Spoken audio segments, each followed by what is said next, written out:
कविता अपने माता पिता की बहुत लाडली थी। 3 बड़े भाइयों की बहन थी। कोई भी चीज़ मांगने पर उसी वक्त सामने हाजिर हो जाती।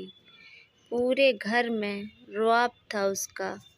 पूरे परिवार और नौकरों पर राजकुमारी की तरह हुक्म चलाती थी। कविता, इन दिनों उसके घर एक रिश्ता आया। खानदानी लोग थे और पापा की पुरानी जान पहचान थी। उनके साथ कविता के साथ कोई ज़बरदस्ती नहीं थी, पर कविता ने फिर भी हाँ कर दी, क्योंकि वह अपने परिवार से बहुत प्यार करती थी। वह जानती थी कि वह लोग उसका अच्छा ही सोचेंगे। लड़के का नाम राज था। राज काफ़ी पढ़ा लिखा और समझदार लड़का था। ससुराल वाले भी बहुत अच्छे थे। ससुराल में कविता की जगह वैसी ही थी जैसी कि मायके में। कोई भी कार्य कविता की सलाह के बिना नहीं होता था। सबकी लाडली बहू बन गई थी। फिर भी उनके घर एक बेटे का जन्म हुआ। राहुल कविता को जान से प्यारा था। पोता पाकर ससुराल वाले तो फूले नहीं समाते थे। कविता कभी सोचती कि उसकी किस्मत कितनी अच्छी है, उसका हर अपना उसे कितना प्यार करता है। चाहे जीवन में कैसा भी समय आए, मेरे अपने हमेशा मेरे साथ हैं। मैं कभी अकेली नहीं हो सकती। कितनी खुशकिस्मत हूँ मैं। पर शायद कविता की खुशियों को उसकी अपनी ही नज़र लग गई थी। एक दिन वह मायके जाने की जिद कर बैठी। राज को बहुत काम था, लेकिन वह फिर भी उसे ले गया। रास्ते में उनकी गाड़ी अन्य गाड़ी से टकरा गई। कविता, राज और राहुल बहुत बुरी तरह से जख्मी हो गए।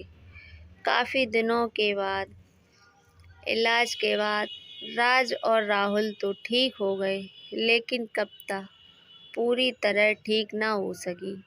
सर पर चोट लगने के कारण वह अपनी आँखों की रोशनी खो बैठी। अब कविता की किस्मत जैसे उल्टे पांव चलने लगी। मायके वाले कुछ दिनों तक उसे मिलने आते रहे। कभी कभार फ़ोन ही करके कुछ पूछ लेते कि अब कैसी हो। धीरे धीरे यह सिलसिला भी कम हो गया। ससुराल वालों की सहानुभूति भी कम होने लगी। कविता अंदर से टूट चुकी थी। एक दिन उसने सबके सामने मायके जाने की इच्छा रखी, तो राज उसे तुरंत मायके छोड़ आया, जैसे कि वह भी यही चाहता था, लेकिन राहुल को उसके साथ नहीं भेजा।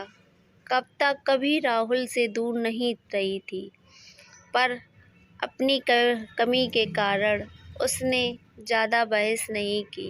कविता को लगा कि वह 3-4 दिन वहाँ रहेगी, थोड़ा हवा बदल जाएगा, हवा पानी, क्योंकि दिनों से कहीं भी बाहर नहीं गई थी। घर वाले भी इतने दिनों से उसे देखकर कितने खुश होंगे। कविता के घर पहुंचने पर सब लोग बहुत खुश हुए।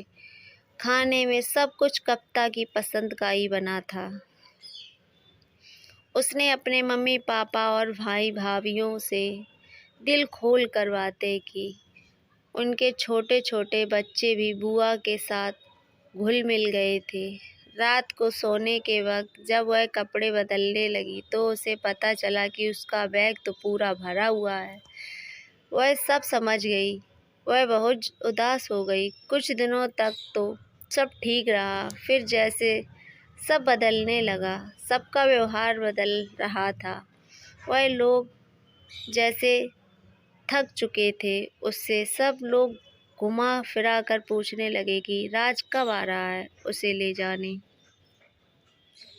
एक दिन उसके हाथ से लगकर एक कीमती फूलदान टूट गया। छोटी भाभी ने बहुत हंगामा मचाया। कविता के माता पिता रोज रोज के झमेलों से तंग आ गए थे। उन्होंने राज को खुद से फ़ोन कर दिया। राज कविता को अपने घर ले गया। राज के साथ ससुराल आते वक्त वह बहुत खुश थी, क्योंकि वह अपने घर जा रही थी, अपने जिगर के टुकड़े राहुल के पास। परंतु यह खुशी भी कुछ पल की ही थी। सारा बंदोबस्त पहले ही किया हुआ था। कविता को सीधे ऊपर वाले कमरे में पहुंचा दिया। राहुल से दूर रहने की सख्त चेतावनी दी गई। एक कामवाली लता को उसकी जिम्मेदारी सौंपी गई, जो उसके खाने पहनने जैसी ज़रूरतों का ध्यान रखती। कविता, जो उसके खाने पहनने जैसी ज़रूरतों का ध्यान रखती। कविता ज़्यादातर चुप ही रहती। कभी कभी काम वाली लता से थोड़ा बतिया लेती। उसके ज़रिए राहुल का पता चल जाता। सबकी लाडली बेटी बहू सबके लिए लाडली से बोझ बन चुकी थी।